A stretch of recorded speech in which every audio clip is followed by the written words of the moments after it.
So it's fall, there's leaves everywhere. Let me give you a tip on rain gutters. If you have regular rain gutters like I do, you don't have a screen over them, it's a good idea to clean them out. This one was filled up with water. The end was blocked, and so it'll start weighing a lot. What'll happen is it'll pull this nail out, and then sooner or later it'll keep pulling it, start to weigh a lot more. And then all the stuff that comes off your roof will gather. It might freeze. If you live in an area it freezes, and it'll weigh a lot and it'll break your gutter off. But this gutter's been up here for years, and I've been maintaining it just by pulling the leaves out. Also, you can use this little blower or whatever blower you have and get up there and walk on the eave. I'm just on a ladder, but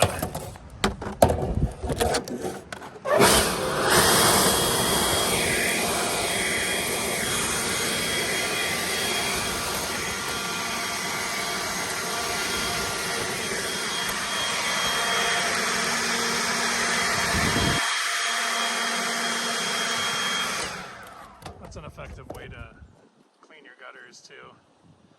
So anyway, just a little home maintenance. If you have a good gutter system, that'll help your house out a lot, because if your gutter and your drip edge aren't working, it'll start to get underneath and start ruining your these eaves.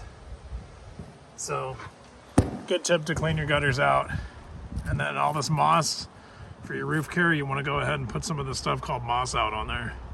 It's a little product you sprinkle on there and it kills the moss. You can break all that stuff off of there. I do it every year, but every year it grows back in this corner because it's shaded from the trees. So anyway, there's a couple tips on home maintenance, how to ensure your gutters stay in good shape, and your keep all the moss off ruining your roof tiles.